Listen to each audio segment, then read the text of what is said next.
हमारा वोट हमारा अधिकार है, वोट जरूर डालिए।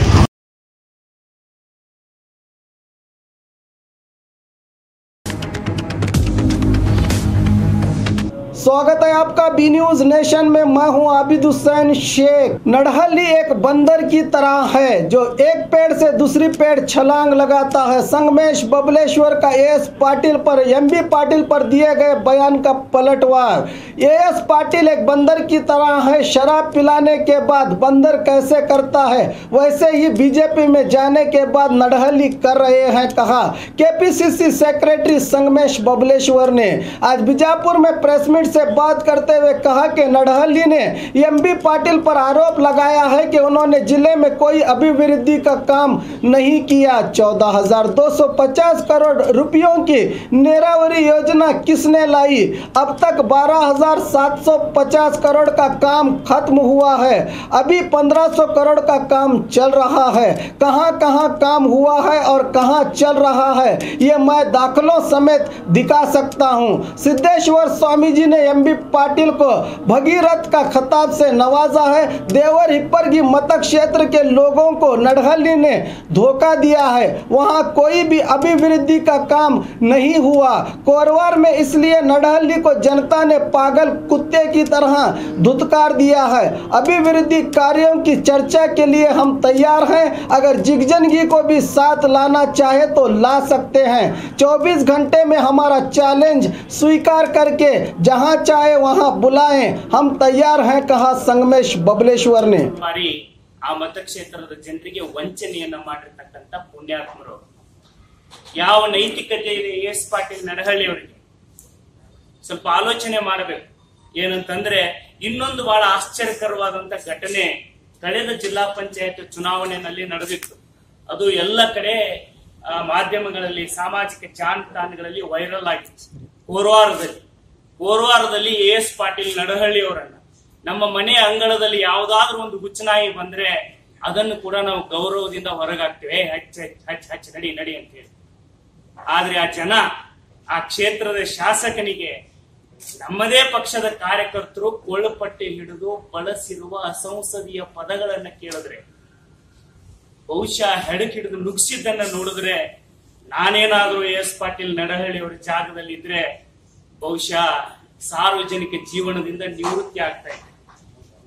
ಸಾರ್ವಜನಿಕ ಜೀವನದಲ್ಲಿ ಇರಬೇಕಾದಂತಹ ಒಬ್ಬ ಜನಪ್ರತಿನಿಧಿಗೆ ಇರಬೇಕಾದ ಬದ್ಧತೆ ಇಲ್ಲದೆ ಇರೋದ್ರಿಂದ ಸ್ವಪಕ್ಷದವರಿಂದ ಅವಹೇಳನಕಾರಿಯಾಗಿ ಹೇಳಿದ್ರೆ ಎಸ್ ಪಾಟೀಲ್ರೆ, ಇವತ್ತು ನೀವು ಏನು ನಿಮ್ಮ ಮತಕ್ಷೇತ್ರದಲ್ಲಿ ಇವತ್ತು ಹಿಂದಿನ ದೇವರ ಹಿಪ್ಪರಿಗೆ ಮತಕ್ಷೇತ್ರ ಆಗಿರ್ಬೋದು, ಇವತ್ತು ನೀವು ಬಣ್ಣ ಬದಲಾಯಿಸಿಕೊಂಡು ದೇವರ ಹಿಪ್ಪರಿಗಿನಲ್ಲಿ ಹೀನಾಯವಾಗಿ ಸೋಲ್ತೇನೆ ಅನ್ನೋ ಮಾಹಿತಿ ಸಿಕ್ಕ ಮೇಲೆ ಏನೋ ಕ್ಷೇತ್ರ ಬದಲಾವಣೆ ಮಾಡಿದಿರಲ್ಲ, ಮುದ್ದೇಬಿಹಾಳ ಕ್ಷೇತ್ರದಲ್ಲಾಗಿರ್ಬೋದು, ಎಲ್ಲಿ ನೀವು ಪತ್ರಿಕಾಗೋಷ್ಠಿ ಕರೆಸಿರೋ ಅಥವಾ ಒಂದು ಸವಾಲನ್ನ ಹಾಕಿದಿರಿ। ನೀವು ಏನ್ ಸವಾಲನ್ನ ಹಾಕಿದಿರಿ ಅಂದ್ರೆ, ದಾಖಲೆ ಸಮೇತ ನೀವು ಯಾರು ಚರ್ಚೆಗೆ ಬರ್ತಿದ್ದೀರಿ ಅಂತ ಏನ್ ಸವಾಲನ್ನ ಹಾಕಿದಿರಲ್ಲ, ಎಸ್ ಪಾಟೀಲ್ರೆ, ಕೆರೆ ತುಂಬು ಯೋಜನೆ ಮಾಡೋದ್ರ ಮೂಲಕ ನಿಮ್ಮ ದೇವರ ಹಿಪ್ಪರಿಗೆ ಮತಕ್ಷೇತ್ರದಲ್ಲಾಗಿರ್ಬೋದು, ಮುದ್ದೇಬಿಹಾಳ ಮತಕ್ಷೇತ್ರದಲ್ಲಾಗಿರ್ಬೋದು, ಆ ಕೆರೆಗಳ ಪ್ರಾಂಗಣದಲ್ಲಿ ನೀವು ಕೊಟ್ಟಿರುವ ಸವಾಲನ್ನ ನಾವು ಸ್ವೀಕಾರ ಮಾಡ್ತೇವೆ।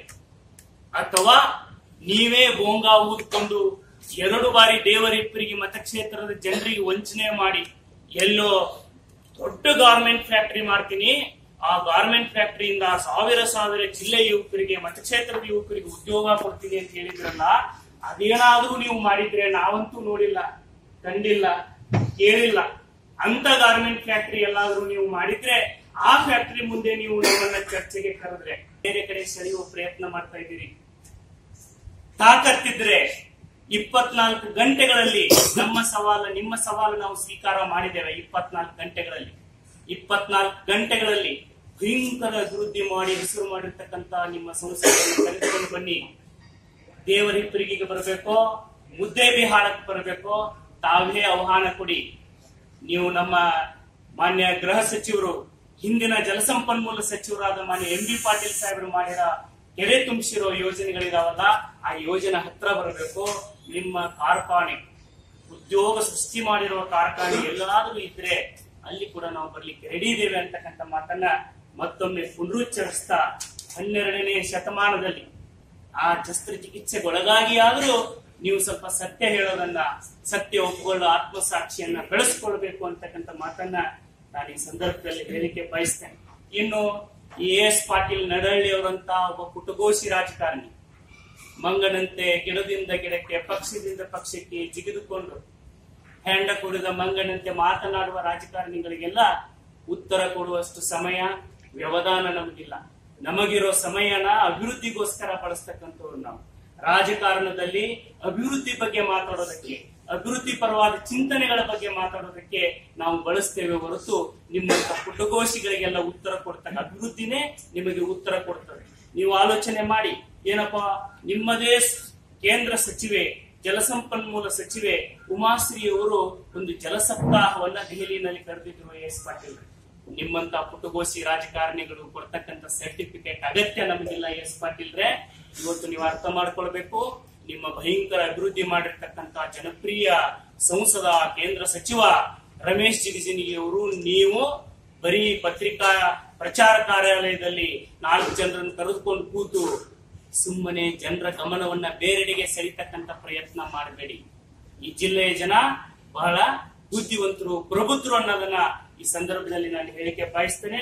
ಇವತ್ತು ಕೇವಲ ವಿಜಯಪುರ ಜಿಲ್ಲೆ, ಯಾಕಂದ್ರೆ ನಾನು ರಾಜ್ಯದ ಬಗ್ಗೆ ಮಾತಾಡಕ್ ಹೋಗೋದಿಲ್ಲ. ಎಸ್ ಪಾಟೀಲ್ ದೊಡ್ಡ ರಾಜಮಟ್ಟದ ನಾಯಕ ಅಲ್ಲ, ಅವರೊಬ್ಬ ದೇವರಿಪ್ಪರಿಗೆ ಮತಕ್ಷೇತ್ರ ಬಿಟ್ಟು ಇವತ್ತು ಒಬ್ಬ ಸಾಮಾನ್ಯ ಶಾಸಕ, ಮುದ್ದೇಬಿಹಾರದ ಒಬ್ಬ ಶಾಸಕರಾಗಿರೋ ನಿಮಗೆ ನಾನು ಈ ಜಿಲ್ಲೆಯ ವ್ಯಾಪ್ತಿಗೆ ಸಂಬಂಧಪಟ್ಟಂತ, ನೀವೇನು ಲೋಕಸಭಾ ಚುನಾವಣೆ ಪ್ರಚಾರ ಕಾರ್ಯಾಲಯದಲ್ಲಿ ಕುರಿತು ಬಹಳ ದೊಡ್ಡ ಪ್ರವಚನ ಹೇಳಿದ್ರಲ್ಲ, ನಿಮಗೆ ಈ ಜಿಲ್ಲೆನಲ್ಲಿ ಇವತ್ತಿನವರೆಗೆ 14,250 ಕೋಟಿ ರೂಪಾಯಿಗಳ ನೀರಾವರಿ ಯೋಜನೆ ಎಲ್ಲೆಲ್ಲಿ ಆಗಿದೆ ಅನ್ನೋದನ್ನ ನಾನು ನಿಮಗೆ ದಾಖಲೆ ಸಮೇತ ನಿಮಗೂ ನಿಮ್ಮ ಸಂಸದರಿಗೂ ಕೊಡೋದಕ್ಕೆ ಬಯಸ್ತೇನೆ. ಅದನ್ನ ನೀವು ಯಾವತ್ತು ಸವಾಲನ್ನ ಸ್ವೀಕಾರ ಮಾಡಿ ದಿನವನ್ನ ಗೊತ್ತುಪಡಿಸ್ತೀರೋ ಅವಾಗ ಬರ್ತೇನೆ. ಇಲ್ಲಿವರೆಗೂ 12,750 ಕೋಟಿ ರೂಪಾಯಿಗಳ ಕಾಮಗಾರಿ ಆಗಿದೆ. 1,500 ಕೋಟಿ ರೂಪಾಯಿಗಳ ಕಾಮಗಾರಿ ಪ್ರಗತಿಯಲ್ಲಿ. ಯಾವುದು ಎಸ್ ಪಾಟೀಲ್ ಸರ್, ಅದಕ್ಕೆ ನಾನು ಇವತ್ತು ಸವಾಲ್ ಆಗ್ತಾ ಇದ್ದೀನಲ್ಲ, ಯಾವ ಹೊಲಕ್ಕೆ ನೀರು ಹಾಕಿಸಿದ್ದೇವೆ, ಯಾವ ಕಡೆ ನೀರು ತುಂಬಿದ್ದೇವೆ, ಅಲ್ಲಿ ಎಸ್ ಪಾಟೀಲ್ ನಡಹಳ್ಳಿ ಅವರನ್ನೇ ಮತ್ತು ಕರ್ಕೊಂಡು ಹೋಗಿ ಅಲ್ಲಿ ಸಂವಾದ ಮಾಡ್ತೇವೆ ಅಂತ ಸವಾಲ್ ಹಾಕಿದೀವಲ್ಲ. ಕೆರೆ ತುಂಬಿದ್ದಷ್ಟೇ ಅಲ್ಲ ಸರ್, ಹೊಲಗಳಿಗೆ ನೀರು, ಅಂತರ್ಜಲ ಮಟ್ಟ ಹೆಚ್ಚಾಗಿದೆ, ಕೆನಲ್ಗಳಿಗೆ ನೀರು ಹರಿಸಿದ್ದೇವೆ, ಕೆರೆಗಳಿಗೆ ನೀರು ಹರಿಸಿದ್ದೇವೆ.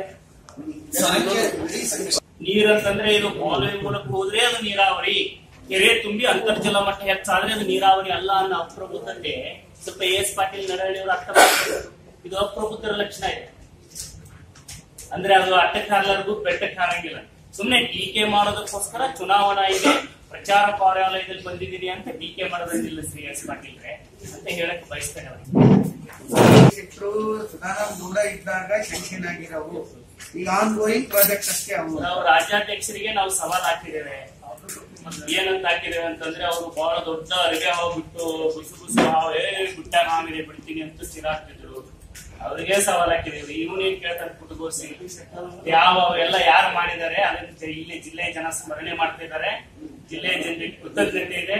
ನಾವು ಉತ್ತರ ಕೊಡೋದಲ್ಲ, ಗೃಹ ಸಚಿವರು ಉತ್ತರ ಕೊಡೋದಲ್ಲ, ಇಡೀ ಜಿಲ್ಲೆಯ ರೈತರೇ ಎಸ್ ಪಾಟೀಲ್ ಎಲ್ಲೆಲ್ಲಿ ಹೋಗ್ತಾರೋ ಅಲ್ಲಿ ಗೋಳ್ ಪಟ್ಟಿ ಹಿಡಿದು ಉತ್ತರ ಕೊಡೋ ಕಾಲ ಸಂಗೀತ ಆಗಿದೆ. ಅವರು ಬರಲೇಬೇಕಾದ್ರೆ ಸರ್, ಮೇನ್ ಕೆನಾಲ್ ಇಂದ ಡಿಸ್ಟ್ರಿಬ್ಯೂಟರ್ ಆಗಬೇಕು, ನೆಕ್ಸ್ಟ್ FIC ಆಗಬೇಕು. ಒಂದೇ ಇದು 5 ವರ್ಷದ ಅವಧಿನಲ್ಲಿ ಇಷ್ಟೊಂದು ಕೆಲಸ ಮಾಡಿದ್ದಾರೆ. ಇನ್ನೊಂದು 2 ವರ್ಷ ಅವಧಿ ಸಿಕ್ಕಿದ್ರೆ ನಮ್ಗೆ ಅರ್ಥ ಇತ್ತು, ಇನ್ನೂ ಆಗ್ಬಹುದಲ್ರಿ.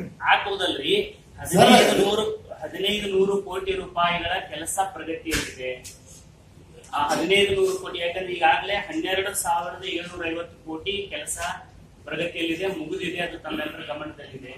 ಇನ್ನು 1,500 ಕೋಟಿ ರೂಪಾಯಿ ಕೆಲಸ ಪ್ರಗತಿಯಲ್ಲಿರುವಂತ ಅಕ್ವಾಡಕ್ಕೆ ಏನೇನು ಕೆಲಸಗಳಿದಾವು ಕಾಮಗಾರಿ ಪೂರ್ಣ ಆದ್ರೆ ಈ ಜಿಲ್ಲೆ ದೇಶದ 10ನೇ ಶ್ರೀಮಂತ ಜಿಲ್ಲೆ ಆಗ್ತದೆ.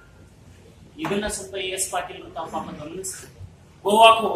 ಗೋವಾ ಕನ್ನಡಿಗರ ಅಭಿವೃದ್ಧಿ ಮಾಡ್ತಾನೆ ಭಾಷಣ ಮಾಡಿ ಎಲ್ಲಿ ಬಂದು ಹಸಿರು ಶಾಲ ಹಾಕೊಂಡು ರೆಸಾರ್ಟ್ ಅಲ್ಲಿ ವಸತಿ ಮಾಡೋರಿಗೆ ನೀರಾವರಿ ಅಂದ್ರೆ ಏನು ಅಂತ ಗೊತ್ತಾಗಲ್ಲ ಎಸ್ ಪಾಟೀಲ್. ಸ್ವಲ್ಪ ಬಂದು ಕೆನಲ್ ಮೇಲೆ ಅದಾಡ್ರಿ, ಕೆರೆಗಳ ದಂಡಿ ಹಿಡಿದು ಸುತ್ತಾಡ್ರಿ, ಅವಾಗ ಗೊತ್ತಾಗ್ತದೆ. और खबरों के लिए देखते रहिए B News nation.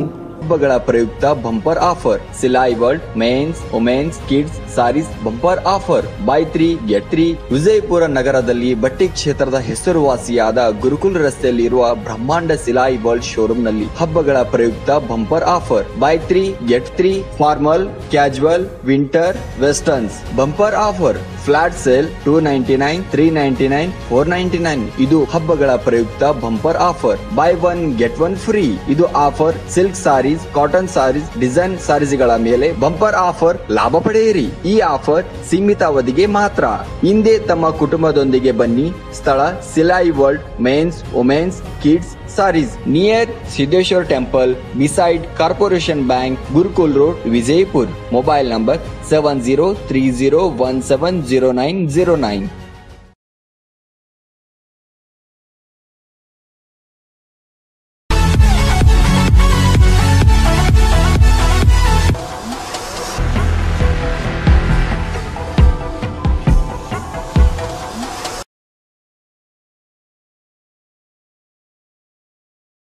B News Nation के लेटेस्ट न्यूज़ों को अपने मोबाइल में देखने के लिए यूट्यूब में बी न्यूज नेशन के चैनल के सब्सक्राइब आइकॉन को दबाएं और फिर बेल आइकॉन को दबाने पर आप लेटेस्ट न्यूज़ों को देख सकते हैं।